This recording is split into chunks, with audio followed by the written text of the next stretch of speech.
Have you ever been going through life and you have everything planned and then out of nowhere, boom, life happens. And you're like, what? What do I do? Where do I go? This isn't how I planned it. Well, that's where I come in the picture. Welcome to the messy middle. I'm your host, Cassie Covey, and I will help you get through that. Let's do this. Okay, in today's episode, we're going to talk about being bitter or being better, because you can't be both. You can't be bitter and be better at the same time. All right.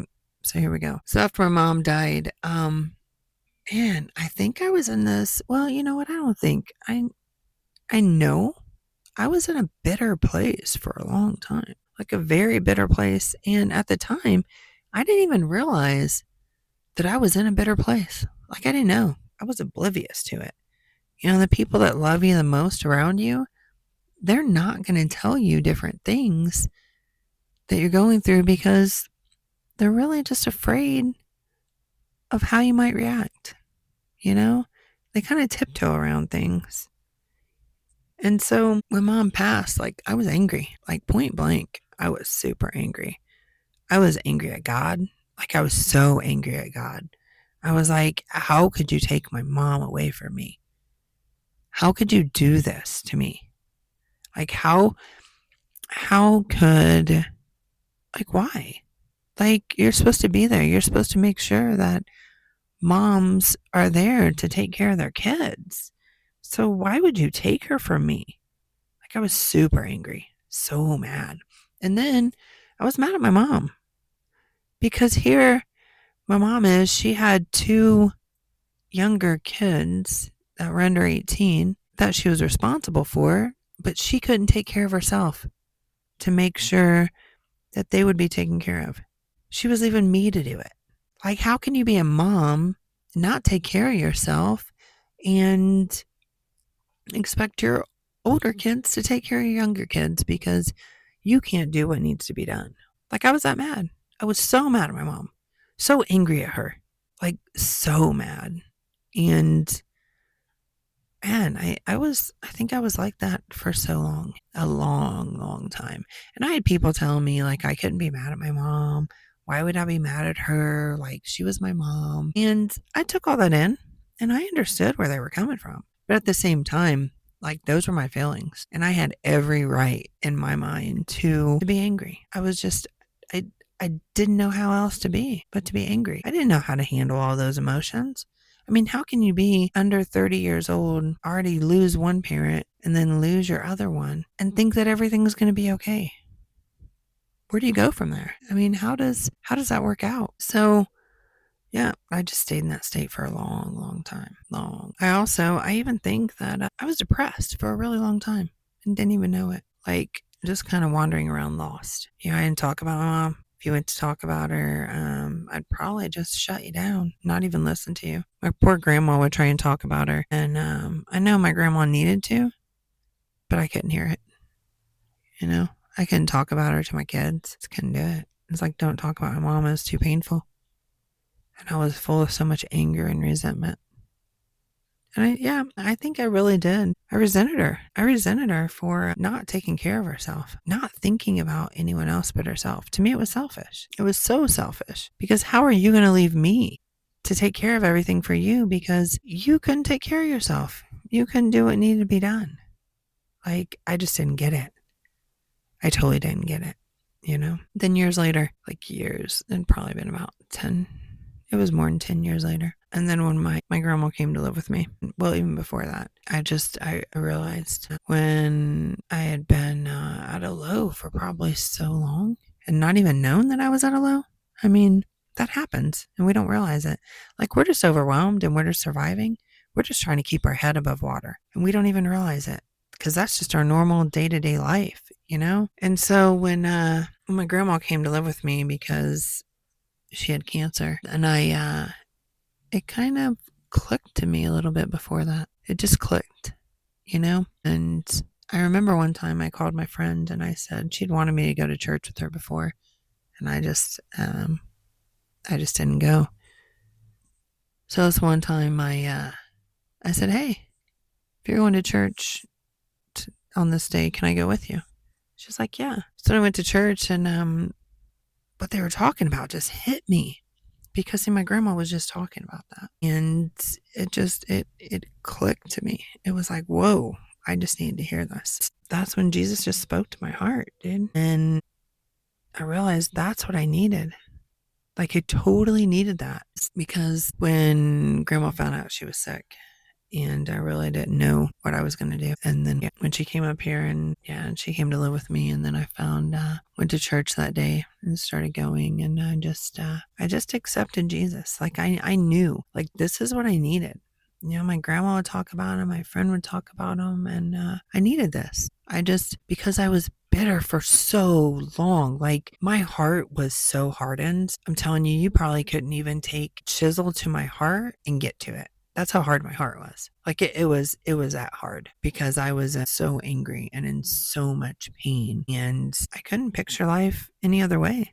Like I didn't know of life any other way. So my heart was just so hardened. And then when I found Jesus, it was like, he's what I'd been looking for. He was a hope at the end of the tunnel. The peace, the joy, the everything that just turned my hardened heart all the way around into something that was just so awesome, something I couldn't do, where we don't forgive others for them, okay? Because that's not what it's about.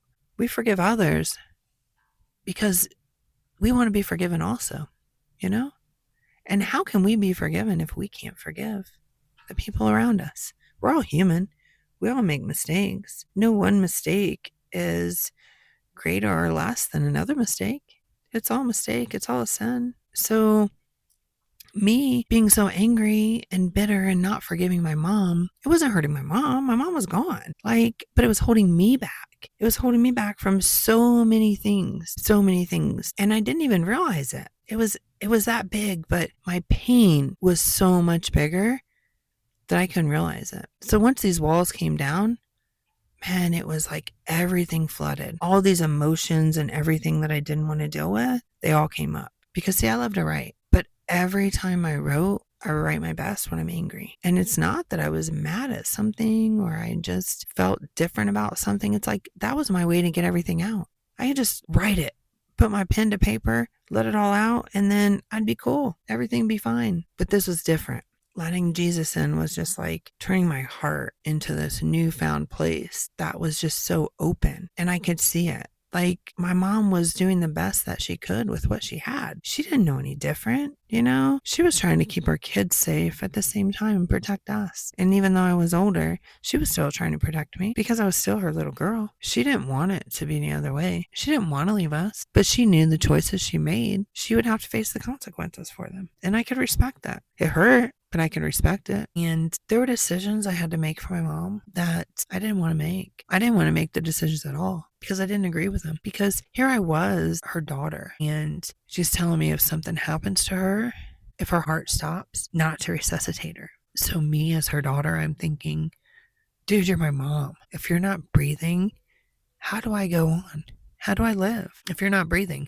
And you want me to make that decision for you? But what about us? But then it clicked to me. It wasn't about me. It was the best decision for my mom. And she knew once her time was up that it was her time. And I had to respect that. Like, during that time, I had to learn how to become, instead of becoming the daughter, I actually became my mom's friend. I had to see it from her point of view. Like, what would I want? How would I want to be treated? Would I want my wishes to be granted? Or would I want someone else to do what they thought was best? And when I looked at it that way, I was like, I get it. I would want someone to do my wishes and do what's best for that. Because my mom suffered for a long time. She suffered for everyone around her, but we didn't realize it. Because she was doing the best she could with what she had. So when I found Jesus and he opened up all that stuff to me and the floodgates just kept like rolling and rolling, and it was just like everywhere. It's like my heart was turning. Each little bit was like a chisel just going at my heart, just one layer at a time, deeper and deeper until my heart was exposed. And did I like it? No. Like I couldn't stand it. I didn't want to face that stuff at all. Like I didn't want to face one bit of it, but I had to, because it was only going to make me better. And it was only going to make the people around me better because I could help them in ways that they couldn't help themselves, And I feel like that's what I was meant to do, meant to help people, use everything I've been through to help them get through what they're going through. So as the layers, they peeled back and my eyes were getting open more. And then grandma got sicker and grandma passed away. And here we are again. I'm going down the same thing. I'm like, all right, my mom's gone. Now my grandma's gone. Now, where do I go from here? What do I do?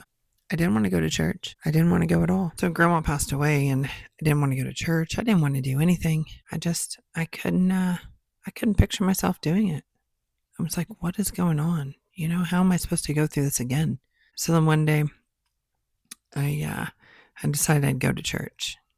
And in that moment, the pastor was up there and he was talking about how great God is and how wonderful God is. And somebody got up there and they talked about cancer.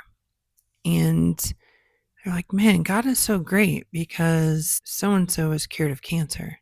And all I could think of was, God is so great, but my grandma died. My grandma got cancer and she died. So how am I supposed to sit here and be happy? Like, how can I think of how great God is when my grandma died? Like, yeah, your loved one may have lived and survived with cancer, but my grandma died. Like, that was like a just blow to my heart. And that just hurt so bad. So then instantly God put me in check.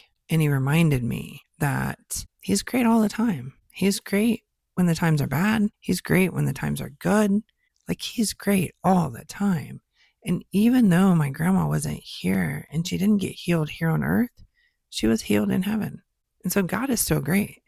And even though I was in pain and I was all up in my feelings, that didn't change the fact that God is still great. So he really had to put me in check. It hurt. Like it really, really hurt because I wasn't angry that my grandma was gone. Like I wasn't, how do you explain it? I don't think I was hurt and I wasn't angry and wasn't sad. I didn't experience anything like I did when my mom passed away. This time I think I was just numb. I was just numb to all of it. Like, why? Like, I can't understand this. And why should I try and understand this? And then it was in that time where I had to sit back and I just had to dive into the Bible. And I just had to every time I would start to think something, I'd have to go straight to the Bible. Because you could tell me whatever you wanted, but I may not listen. But then if I could go to the Bible and it could go back to that, then that's truth. And it's going to open my heart up in so many other ways. So that's what I did. I went to the Bible. And I'm like, dude, I'm angry. So I'd go to the Bible. I'm sad. I'd go to the Bible. I would try to understand something and I'd go to the Bible. And it would just be crazy because in those instances, I would have read something, let's say 3 or 4 times or listened to it on audio and it just wouldn't click.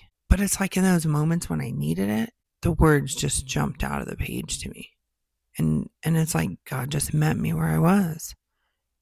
And he never left at all. And my heart was so shattered and so broken, but he was still there, just still there through all of it. And that is when you just can't, I decided that I couldn't live like that anymore. So I guess what I'm trying to say is in those moments, you have a choice. You have a choice whether you can be bitter or whether you can be better, but you can't be both of them because they don't go together. And that's not saying don't deal with your feelings when they come up. That's not saying shut everything down and just toss them to the side. That's not that at all. What it's saying is you have a feeling, you have a moment, you process that, you take it in.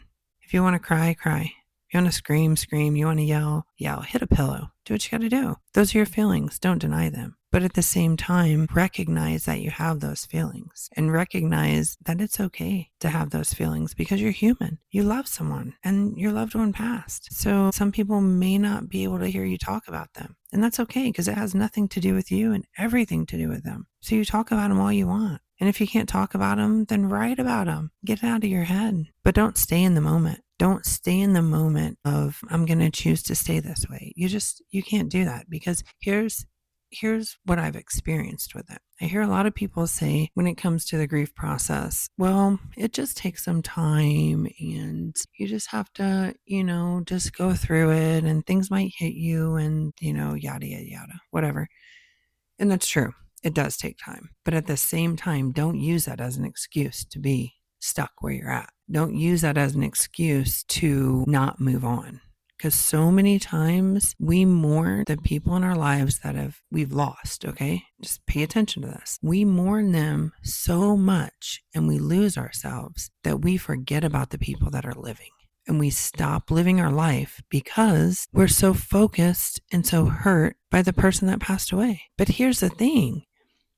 You're a believer and you know that your time here is just a short period of time. And it's not the amount of time that you have here that matters. It's what you do with that time. So the greatest reward is going to heaven. Like, that's the ultimate thing. And yes, it can be painful, but that is the ultimate goal. That's it. There's no other way around it. So you can either sit here and wallow in how much you miss them, how much you can't believe this happened to them. Oh, they were so young, whatever excuse or whatever thing you can come up with. You can do whatever to try and make yourself feel better. And every time people come around you, you can shut them out. You can make that choice and you can stay bitter and your heart will stay so bitter and broken that it will affect everyone around you and you will lose years of your life to that. Okay, so you can make that choice because it is a choice. Or you can choose to pick yourself up and to be better. You can choose to take what you've gone through and to learn from it. You can choose to take what's happened to you in your life and grow. You can choose to help people. You can choose to take the person that you lost and create the legacy that they would have wanted. Remember them. Remember the great times. Yeah, you're going to be sad. It's going to happen. You're going to hear a song on the radio. You may start crying as you drive down the road. It's okay. Those are your feelings, but don't put them off. So ultimately, I guess what I'm saying is you have a choice. You have a choice whether you want to stay bitter about what's happened or you want to become better. So what do you choose? Let me know.